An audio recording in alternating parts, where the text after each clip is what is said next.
Number 1. Annie. The new homes are always both exciting and scary as a kid. For me, when I was 12, my family moved into a new home, and I had to attend a new school as well. It was a first-time move for me, and was really overwhelming, leaving all my friends behind. Hell, I didn't even have any brothers or sisters to make it easier. It was just me and my parents.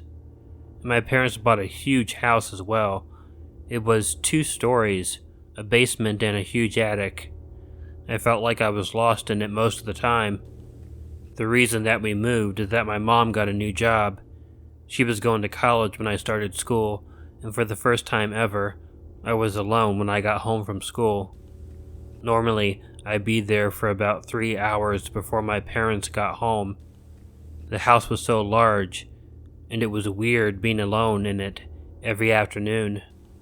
Plus, I always felt really uncomfortable in the house, as if someone was always there with me, when I knew no one was. And the kids at school didn't help either.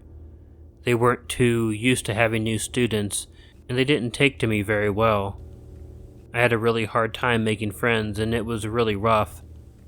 However, I did make one friend, a girl named Jackie. She was my age, and we met on the playground. She kinda kept to herself too. I guess we had a lot in common that way. And Jackie and I spent a lot of time on the playground, talking to each other. After a while, I asked her if she wanted to come to my house after school to hang out. She seemed like she wanted to, until I told her where I lived. She in fact turned white and silent when I told her where I lived. Jackie told me a story about the house my parents bought. If I had heard it from any of the other kids that were bullying me, I would have brushed it off in a second. But Jackie was my only friend, and she seemed very sincere, both in her friendship and her fear. But she told me about a little girl named Annie, who was also bullied by the kids in school. And I guess one day, some kids were giving her a rough time and chased her. She made it into her house, and they did too. She ran up into the attic to get away from them, slipped on the stairs, fell down and broke her neck. Jackie told me that the parents sold the house very shortly after, and it had stayed empty for years. She was surprised to hear that my parents had bought it. I was 12 years old, and the story was told to me by the only friend I had in the new town. If the bullies had told me, I never would have given it a second thought, but with Jackie telling me, I thought about it often. I became very creeped out in the time that I spent between arriving home and my parents getting off work. It was an uneasy time. I didn't hear anything weird or see anything, and I didn't expect to. But I just kept thinking about this girl who had died in our house. About 2 months after I first asked Jackie to come over, she finally agreed to. We had become good enough friends that I guess she was no longer scared. So we walked to my house after school. When we got to the front walk to my house, though, Jackie froze and didn't walk up to the house. "You told me you're an only child, right?" she asked. I confirmed it and asked why. Jackie pointed to the top window to the house, which was the attic window. I looked up and saw what had caused her to stop. The curtain was pulled to the side, and there was a girl, about our age, looking down on us from the window. After a few moments, she let the curtain fall. I'll give this to Jackie, we were both scared, but we had become good enough friends that she was willing to go into the house and check it out with me.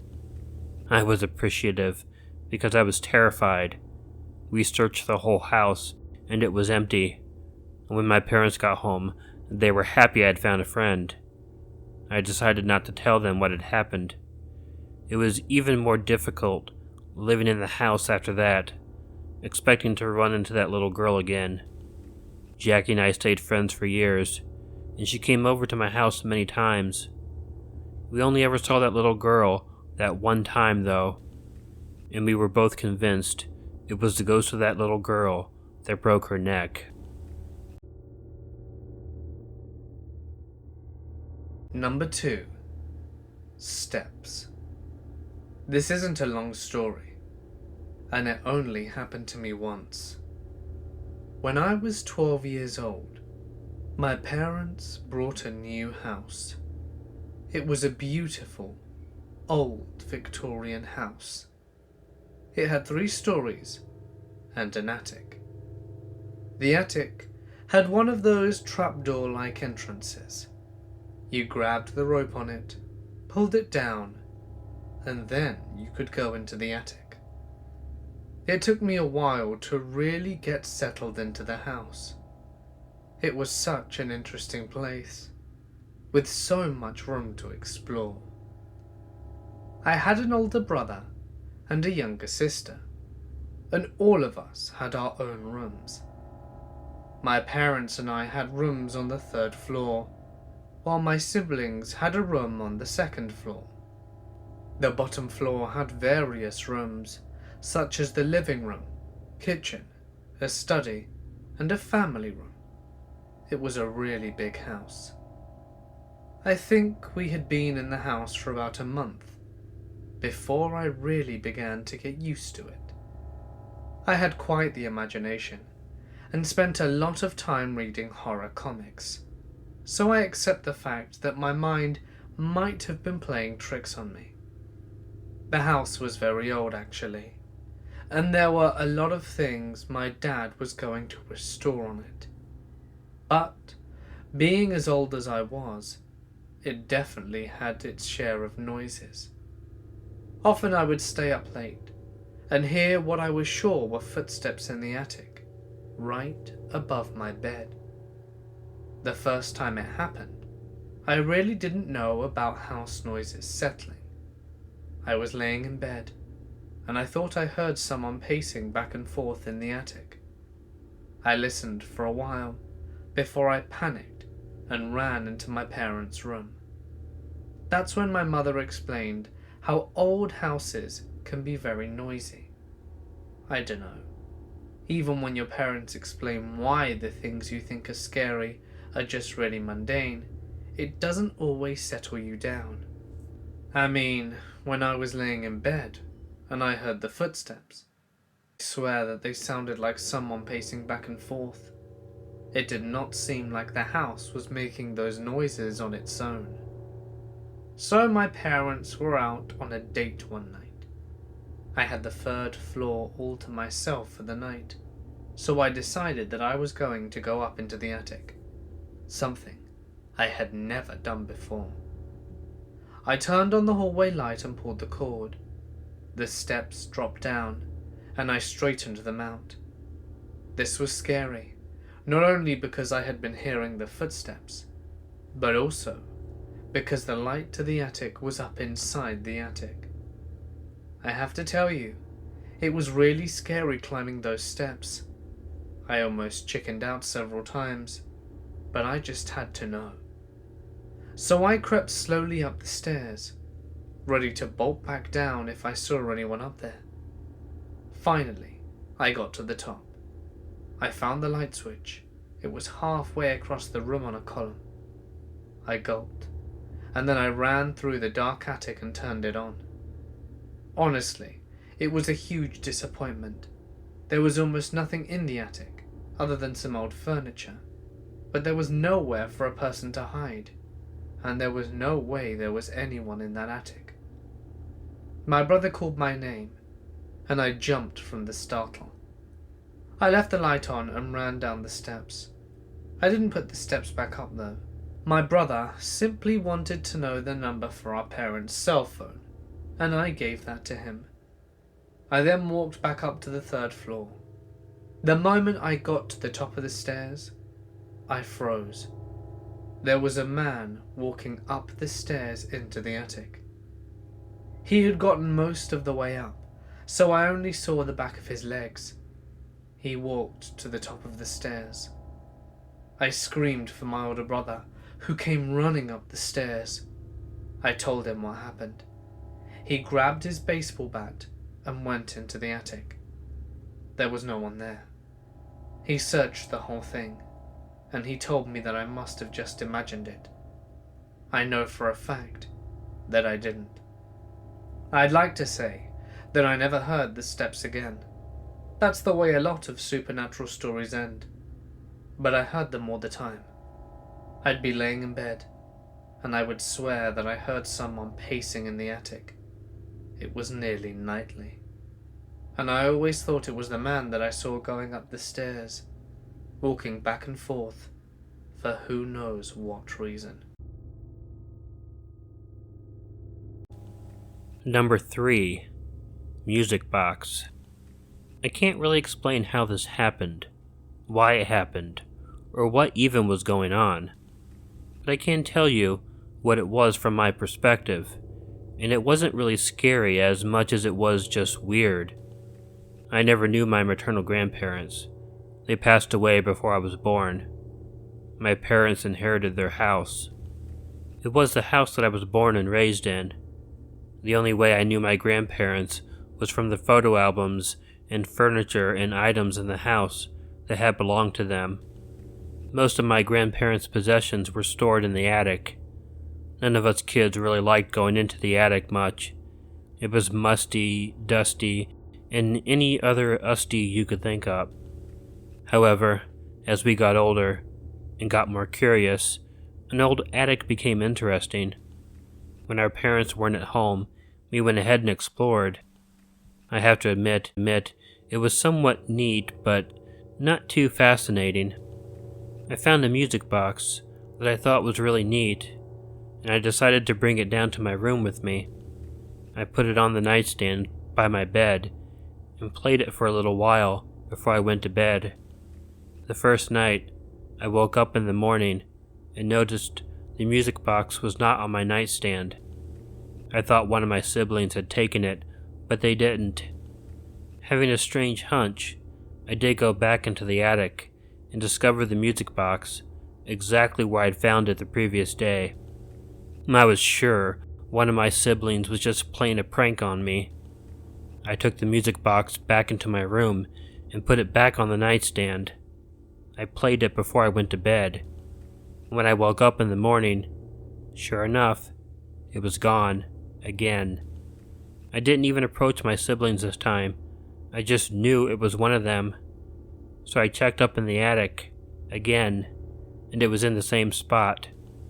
So the third night, I took the music box back into my room. This time, before bed, I closed and locked the door to keep anyone from getting in. I had my own room, so I could do this. I put the music box on my nightstand and went to sleep. When I woke up in the morning, I absolutely expected the music box to be on my nightstand. For the third time, it was gone. I checked my door, and it was still locked. It could only be locked from the inside too, so no one had come in or out of my room. And for the third time, when I checked the attic, it was right back where I had originally found it. This time, I took the box and asked my mother about it. I didn't tell her what was going on. She told me my grandfather had bought it for my grandmother a year after her first date. She always kept it sitting on her vanity, which was the piece of furniture in the attic I had originally found it on. My mom told me I could have it if I wanted it. I didn't tell her how it kept disappearing from my room. I did tell her, though, that I thought I put it back on the vanity, though, because I was sure that's where Grandma would probably want it to be. I put it back and played it once in a while in the attic. I never removed it, though, because I was sure that my grandma was moving it back every night. Number 4. Library. There was one summer when my sister was really sick. She was a couple of years older than me. She was in a hospital that was pretty much across the state, because it had the specialists that she needed. It was nearing the end of the school year, and my parents didn't want to take me out of school. Also, they would be spending so much time at the hospital, they thought that it was better that I stay with my aunt. My aunt's husband had died many years before, so she lived in the house all by herself. I have to admit, although it was weird being away from my parents, it was interesting being in a new place. My aunt had a lot of very interesting antiques, as well as other things in her house. She also had a library, which I thought was pretty fascinating. After school was out, my parents were still not home, so I spent a lot of time in the house by myself. My aunt worked during the day, and although I was able to stay in the school district by living with her, none of my friends lived anywhere close to me, so I spent a lot of time alone. I was in the library one day. It was around noon. I had found an old book that I wanted to read. I was deep in the book when I heard something coming over the ceiling. I know that sounds weird, but I didn't really know my aunt had an attic. I did find out later that that was where the noises were coming from. Anyhow, the sound was of something banging, and it scared the crap out of me. I dropped the book and ran out into the hallway, trying to figure out what was going on. I heard some sounds of something banging again, and realized it was coming from specifically above the ceiling in the library. I ran back in there, confused, as there were no staircases or anything like that. I wondered if something was in the roof, and I wondered if I should call my aunt. It was then that I noticed something weird.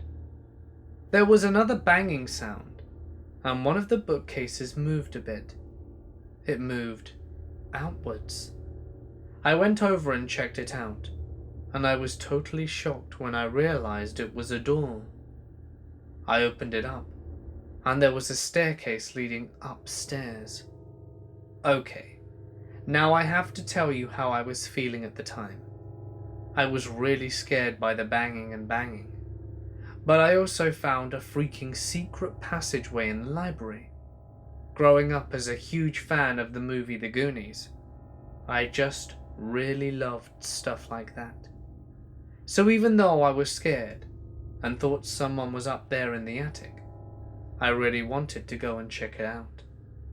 To protect myself, I went and grabbed the poker from the fireplace. As I did, I heard another banging sound coming from the attic. Man, my heart was pounding, trying to break through my chest as I began to walk up those stairs. I was a 13-year-old boy who was curious, but I knew there was no way I could really face an intruder. Hell, I won't lie. Part of me hoped I would go into the attic and find a sloth up there. I crept up the stairs. As I got to the top, I looked around. There were a lot of boxes, and some racks with clothes up in the attic. It was a small attic. Obviously, it was only the size of the library above it. On the far end of it, there was what I figured had to be a smokestack or something from the furnace. As I was holding the poker, I heard a noise behind me. As I turned around, my heart nearly quit beating as I saw a very old woman standing across the room from me. She just stared at me for a moment. Then the lights went out, and I heard the bookcase door slam shut. I can't even explain how scared I was. There were no windows in the attic, and it was pitch black in there, and I was stuck in there with some old woman who was intruding in our house. I couldn't see anything, and I was scared that at any moment, that old woman would grab me. I stumbled a bit, but finally found the steps. I nearly fell down them, but I made it to the bottom. I tried to open the door, but it was locked or something from the outside. I couldn't get it open. I was terrified, Then I heard the banging noise again. I curled up with my back against the bookcase. I held the poker in my hand. It swung in back and forth a few times. I nearly cried when I heard a creaking sound that seemed like someone was walking down the stairs. But no one grabbed me or anything. But I heard the steps walking slowly down the stairs, and they stopped right in front of me. I felt that the old woman I saw had descended the stairs and was sitting in front of me, watching me. But I couldn't see her because it was pitch black. I was in there for hours before my aunt got home from work. When I heard her, I yelled for her to let me out the room. She opened the door, and I was expecting to see the woman sitting in front of me, but she wasn't there. I told my aunt about the woman, and she checked out the room and there was no one in it.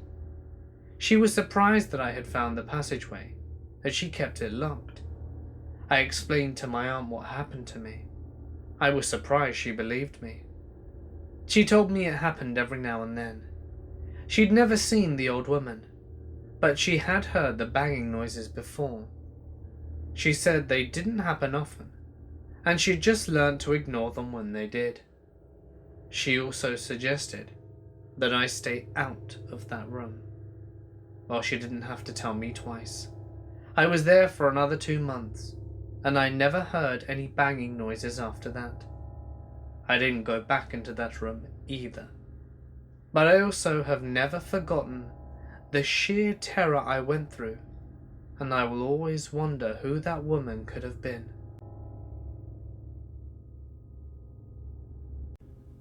Number 5. Family Visit. My relationship with my older brother was pretty weird.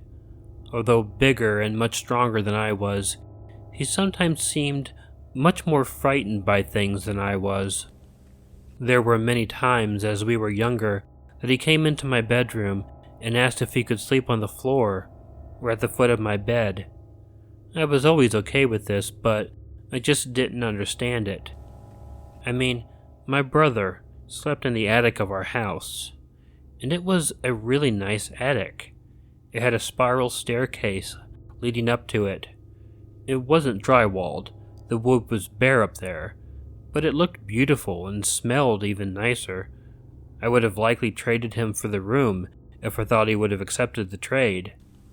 I guess I just figured maybe he was coming to my room because it was scary to be alone. I found out, though, why my brother was doing this when I was 13 and he was 15. My aunt came to visit, and my parents volunteered my bedroom for her to sleep in.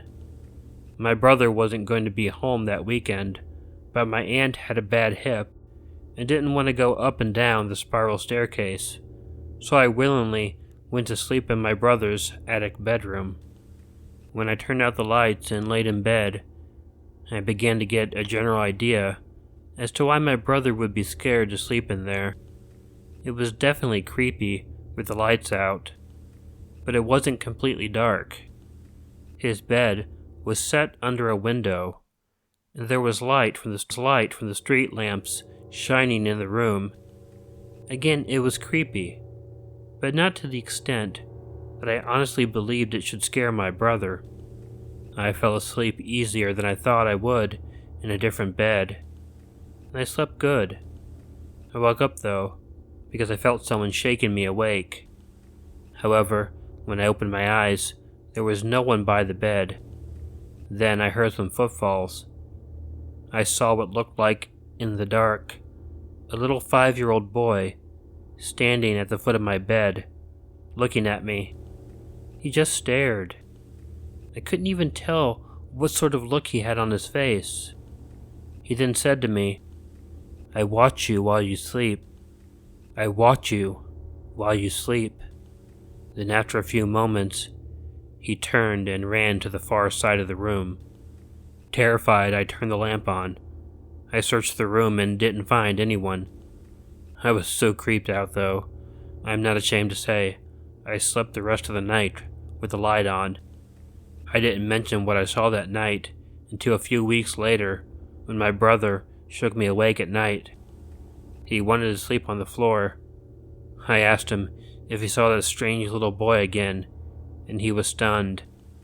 He said that sometimes it was hard for him to sleep in the room, imagining that boy's eyes, watching him. Number 6. Sleepover. If the house I grew up in was haunted, I really didn't know. I mean, there was one thing that happened one time, never before and never again, but it was really freaky. When I was 12 years old, my best buddy Bobby came over to the house for a sleepover. My mum was a single parent, and I was an only child.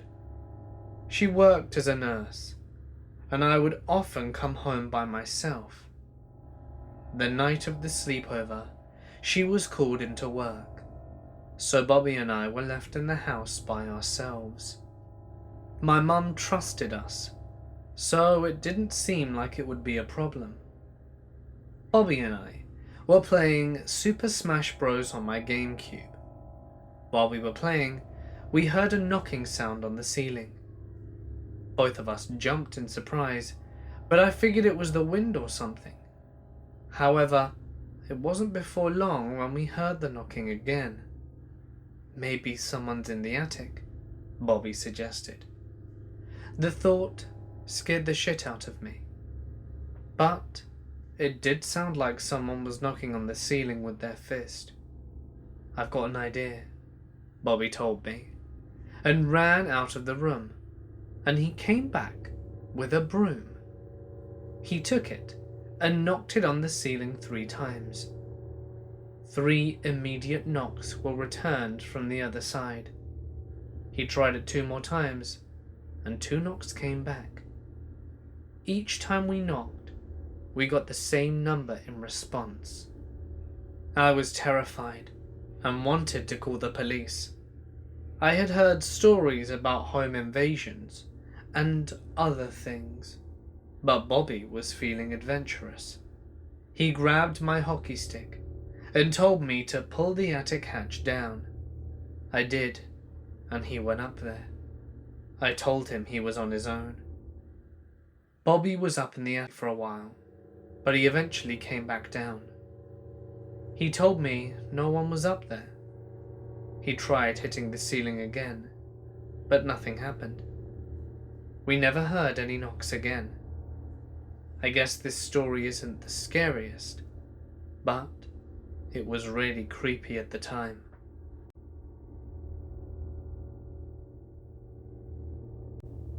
Number 7. Babysitting. I babysat once for a family that was friends with my parents. I was 17 years old at the time. They were going to a funeral and didn't really want their 2 children to come with them. I felt weird being away from my house for a whole weekend, especially being in a house I had never been in before. But the parents were paying me a decent amount of money, so I quickly became okay with it. They had a beautiful house, and the 2 children were very well behaved. I found myself wishing that my siblings had been like that. On the first night, I put them to bed, and everything was fine. The second day went by very smoothly as well. The children went to bed easily, and I was honestly thinking this was going to be the easiest money I had ever made in my life. About 2 hours after I put the kids to bed, the second night, I heard something fall upstairs. I was concerned about the kids, so I went and checked on them both. They were sound asleep in their beds, and it didn't appear that anything had been knocked over in their rooms. Before I could go back to sleep, though, I heard another noise. I realized that the sound was coming from above the second floor. I looked around and found a door that had a staircase behind it. I was immediately filled with both dread and intrigue. I mean, I was scared a little, but honestly, I just assumed that a squirrel or something had gotten into the attic. I definitely wasn't too scared to climb up the stairs and see what the attic looked like. The staircase was very narrow actually, I remember that well. It was almost as if it had been made for smaller people. I flipped on the light, but it only dimly lit up the staircase. I could tell it didn't affect the room above it. But again, it didn't deter me. I went all the way up the slender staircase. When I got to the top of the stairs, though, I froze in fear. I saw someone, or something, in the far corner of the room. I heard breathing, and I saw movement. Whatever it was too dark to tell. It was sitting down. But when it saw me, it stood up, and I knew it was looking at me. It was like a huge shadow, but obviously a huge shadow that I could hear breathing. I got down those skinny stairs as quickly as I could, and I locked the door when I got out of it. I called the police and corralled the 2 kids in the room with me. The police came and searched the attic and the rest of the house. They didn't find anything. They wrote it off as my imagination. The police had to call the parents too, and they called me. They actually apologized to me, as they had apparently experienced some strange things in the house, and the wife had even seen a shadowy figure in the attic too. They assumed the house was slightly haunted, but hadn't told me for 2 reasons. They doubted anything would happen in the 3 days I would be there, and didn't think I'd believe them anyway. They asked if I would be okay by myself and should they come home. I didn't want to inconvenience them, so I let them know I'd be fine. And that was sort of a lie, because I was terrified. But knowing the wife had seen it too, that made me feel a lot better, because I figured if whatever it was hadn't hurt the parents, it didn't make sense it would hurt me either. Nothing really happened after that. The parents came home, paid me, and I went on my way. They asked me to babysit again, and strangely enough, I did on a few occasions. I only once again heard a weird noise in the house, but that time I did not go to investigate.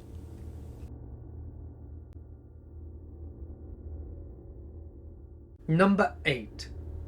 Grandma's Featherbed. Have you ever heard that song by John Denver, where he goes and visits his grandma and sleeps on her feather bed? I always related to that song because my great-grandma had a really awesome feather bed. It was in the attic of her house. Whenever we went to visit, the kids would always sleep in the attic on the feather bed. The attic itself was very creepy. There was one light in it, and it was on the far side of the attic. There was also a light on the outside of the house that shined in through the far window. Many times I felt really freaked out when I was in there. Normally, any other kid sleeping up there with me would fall asleep nearly immediately. I often would spend the time I couldn't sleep looking around the room and always feeling like someone was watching me. When I was 14, my brother and sister were both older than me and didn't want to go visit my great-grandma, so I went with my parents. And that night was the first night that I ever slept in the attic alone. One of my older cousins was there, but he was up late in the living room watching Benny Hill of all things. This happened a long time ago, and at the time Benny Hill was one of the most risque things on TV. So I went up slowly into the attic when I realized I was too tired to stay awake. I climbed into the feather bed and tried to go to sleep. It wasn't easy. I realized how scary the area was. I mean, it was so quiet, so ambient. I wasn't able to really sleep. I was scared. Like usual, I thought I felt that someone was watching me. I had tried to put it out of my head and laid down and closed my eyes. The feather bed was comfy, and I tried to concentrate on that. I don't know what it was, a sound or what, but something caused me to open my eyes and look across the room. There was a shape of a person standing in front of the window. The light from the outside was shining right behind him, so I couldn't really make out any details about him, but he was there. He stood there for a moment, and then stepped into the shadows. I screamed, and my cousin ran up the stairs, and was soon followed by my mum and dad. I told them that someone was in the attic with me. I stayed on the bed while they checked it out. They couldn't find anyone. My dad told me that I was imagining things, and told me to go back to bed. My older cousin said that he would sleep up there with me, and I was grateful. Once my parents were gone, my cousin told me that he believed me, because he had seen a man in the attic too. That was why he slept on the couch usually. He woke up in the featherbed one day, and there was an old man standing over the bed. He couldn't tell anyone, but he was sure that we both saw the same man. I slept in that bed several times since, and never saw the man again, but I always expected he would be there.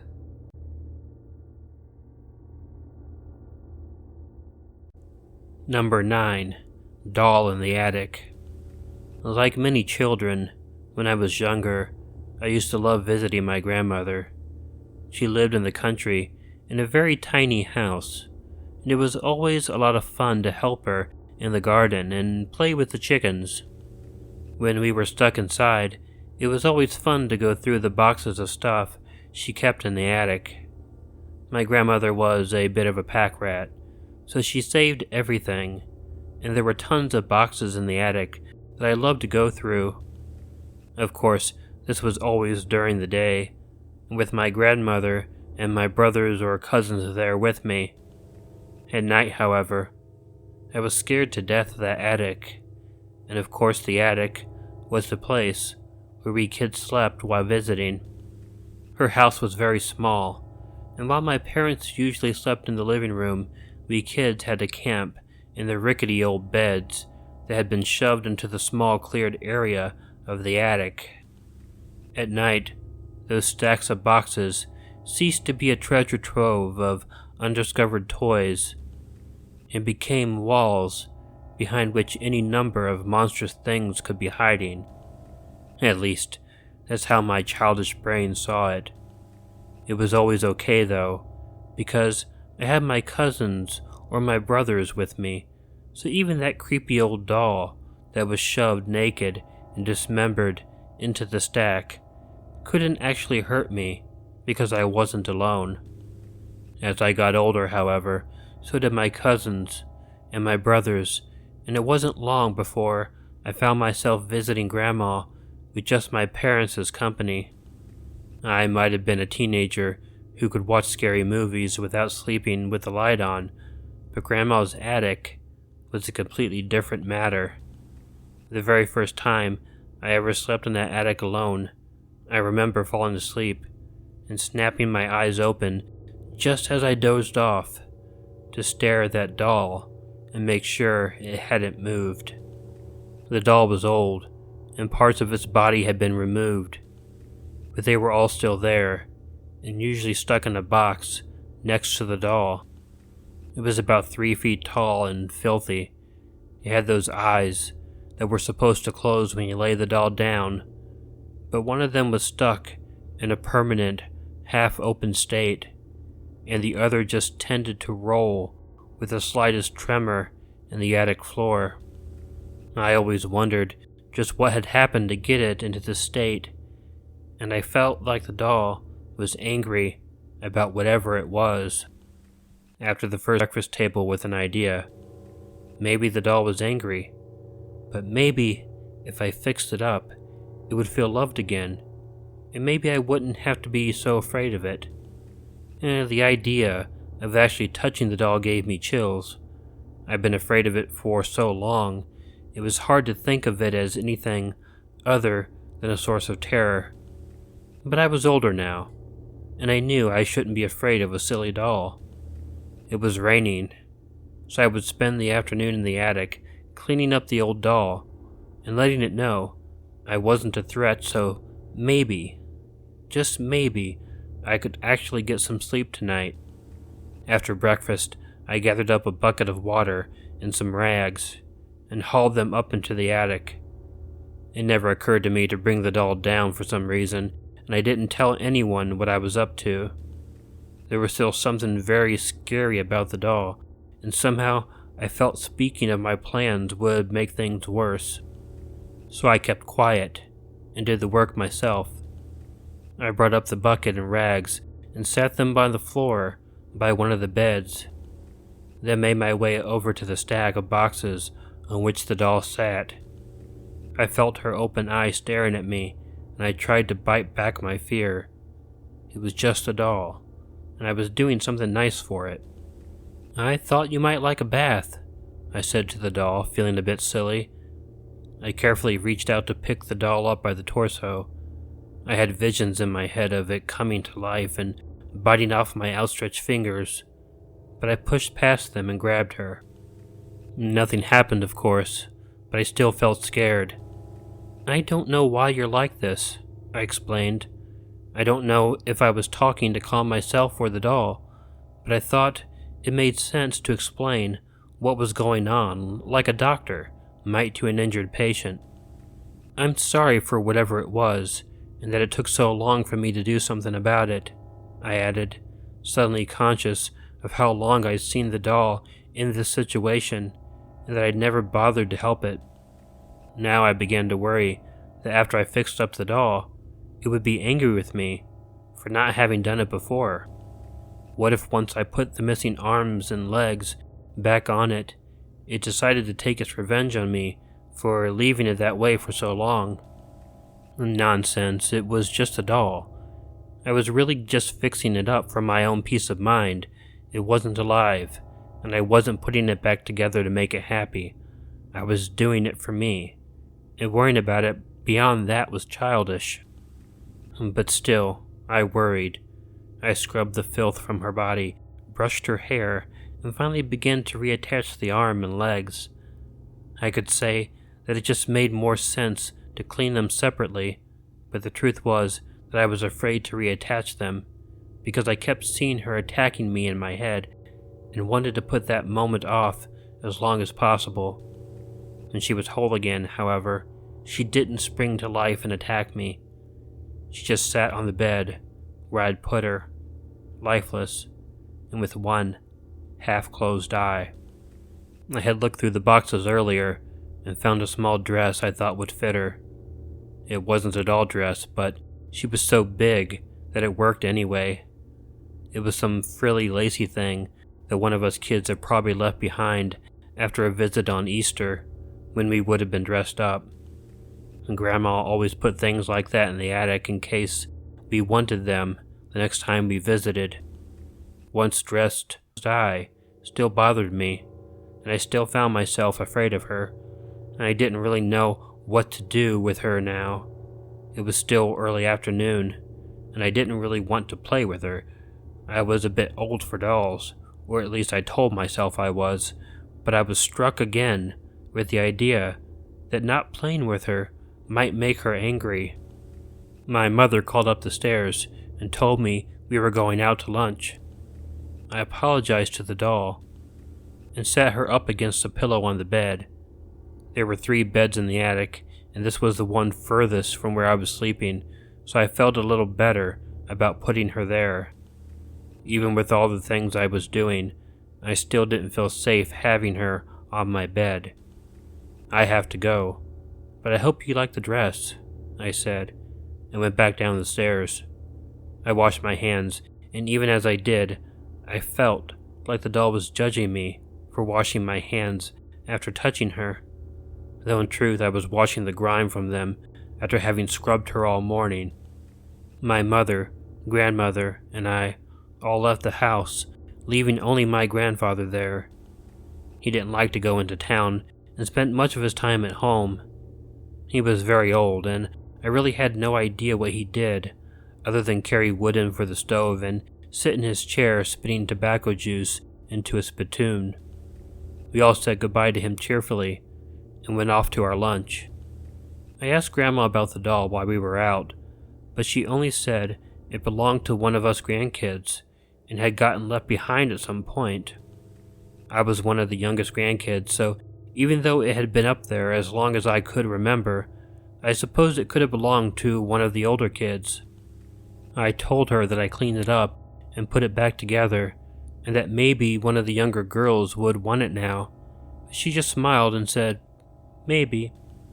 I tried not to think about it while we had our day out. I couldn't seem to wash my hands enough to feel like I hadn't touched it, but I tried.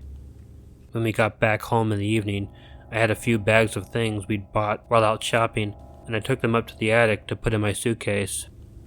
I stopped dead at the top of the stairs. The doll wasn't where I put her. She was on my bed, still in the same position, just sitting there against the pillow and staring at me, one eye half closed. I shook off the shock and walked up the last few stairs. Obviously my grandfather had come up and moved the doll. I didn't take my eyes off her as I walked to my suitcase and began emptying the shopping bags into it. "Well, I hope you had a nice afternoon," I said to her. "I guess Grandpa must have found you. I hope he didn't mind my fixing you up." I could just imagine the doll suddenly opening that eye and sitting up on the bed saying, "He didn't move me, I did," and jumping at me. But of course she just sat there and stared. We had a good day," I said. Then I felt guilty that I hadn't taken her. Maybe she'd be mad that I hadn't taken her. And then I thought, Grandpa couldn't even make it up these stairs. Could he? I'd never seen him go up them before. And he was barely able to go up and down the stairs on the porch. The stairs to the attic were steep and there was no railing, just a solid wall on one side and open air on the other. Even us kids had a hard time going up and down them. I stared at the doll, wondering how it had moved from one bed to the other. I was so scared I wanted to cry, but I pushed that feeling down. There was a logical even so, I didn't want to sleep in this attic at all now. I didn't even know how I was going to turn my back on the doll in order to walk down the stairs. The rain outside had turned into a small thunderstorm, with a low and lazy sort of thunder. It occurred to me that I had a few cousins that lived locally. Maybe they or one of my uncles, who often did work around the house for Grandma, had come by, and maybe they had moved the doll. I didn't know why they would do that, and not touch anything else, but there had to be a reason. That had to be what happened. When I was done moving my stuff into my suitcase, I knew I had to go back downstairs, and I just didn't want to move. As it was, I had pulled my suitcase over to the third bed in the room because I didn't want to sit next to the doll. I knew this was stupid, but I just couldn't help it. I knew I'd have to sleep in this bed tonight because I wasn't about to move her. Though, if she really was alive, somehow, wouldn't she be offended by that? I sat there in the dim room with the storm outside, looking at the doll and trying to decide what to do. I felt so stupid being afraid of a doll at my age, but she was just so damn scary. Even after I'd fixed her up, she was scary, and I was certain she didn't appreciate the fixing up. She knew I'd done it for me, and not her, and now she was whole. I wasn't going to survive that night in the attic. A loud clap of thunder shook the house as that thought crossed my mind, and the doll's rolling eye swiveled around at me. I jumped in terror as its gaze fixed on me. Suddenly, I knew that my fixing the doll was a mistake. She knew what I was thinking, and she wasn't happy. I jumped up, no longer trying to hide my fear, and ran for the stairs. I was certain the doll had jumped off the bed and was chasing me down them, so I took them way too fast and slipped, falling down them to the bottom and smacking into the wall at the foot of them. I was sobbing when my mom came in from the living room at the sound of the crash. There was no stupid doll following me, of course, just stupid me sitting at the foot of the steps with a sprained ankle and bruises from smacking into the wall. Mom held me and scolded me for taking the stairs too fast, while trying to comfort me at the same time. Once she'd calmed down, I asked if I could sleep in the living room with her, using my ankle as an excuse. "I don't think I can go back up the stairs, it hurts too much," I said. Of course I was allowed. I'd have to sleep on the floor, but I was okay with that. My mom went up the stairs and gathered up all of my stuff, and when she came down, she closed the attic door, and for the first time since the night before, I felt safe. "Who fixed up that old doll?" Mom asked. "I did." She looked impressed. I always hated that thing. It's been up there for ages. Scared the hell out of me. No idea where it came from. I always kinda just left it in pieces, because it just felt safer. I'd be lying if I said I didn't feel a lot safer with that attic door between it and us tonight, now that it's got its legs. She shivered, and I just hoped the attic door was locked. I didn't see that doll again for the next few visits to Grandma's, not for many years, until one day I visited as an adult, and I saw her once again, disheveled and dismembered, with no clothes and a half-closed eye. My grandma has a nice new trailer to live in these days, and the house is set up as.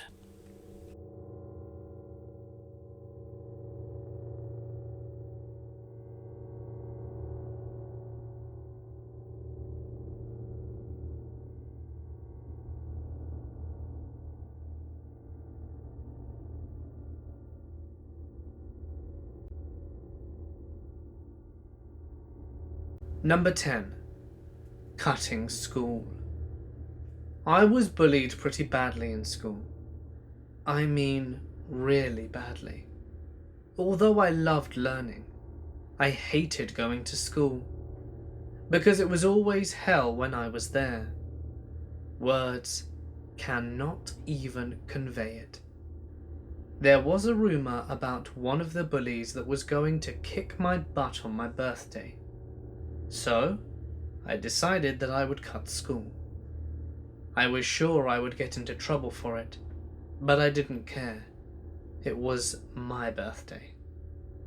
It was a really stormy day, and I knew there was a chance of my mum coming home for lunch. So, I decided to hang out in the attic. It was pretty cool. There was an old couch up there by a window, and I could lay on it, enjoy the storm and read a book. Yeah, that was the idea of a perfect birthday for me. I was reading when I heard something downstairs. I was sure it was my mum home for lunch. I went over and looked out the window. I didn't see her car, but she might have pulled into the garage. I just had to be quiet. When I heard one of the doors shut downstairs, I kept watching to see if her car was leaving, but it didn't. It was odd. I stood there waiting for a while, and nothing happened. I turned back to the couch so I could go back to reading, but when I turned around, I saw a body lying under the couch.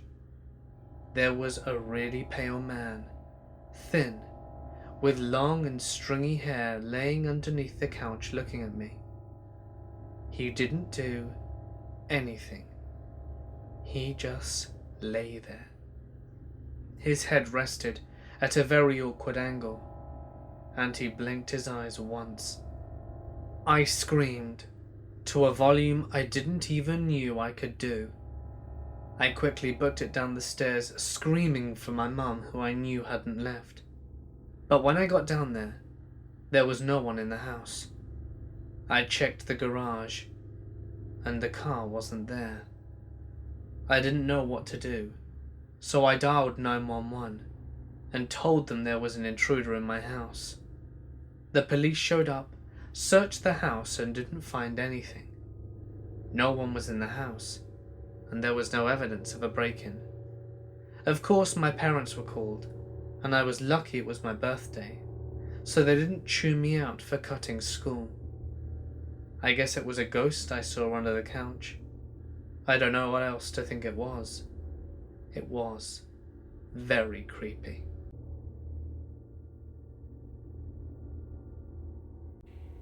Hey y'all, Killer Orange Cat here. First, I'd like to thank Mortis Media for joining me in this collaboration. There are a total of 20 stories in this collaboration, so please make sure to listen to both he and me narrate the other 10 on his channel. And make sure to subscribe to him if you haven't already, although I'm pretty sure you have. And if you like this video, please let me know by hitting the like button. If you're not already subscribed to Killer Orange Cat, please hit the subscribe button below, and the bell, so you'll be notified of all new videos. Leave me a comment to let me know what you thought, and consider sharing the video with someone you think might enjoy it. And whatever you do, don't forget to make sure to check in your closet and check under your bed, because you never know where a Killer Orange Cat might be hiding. Good night.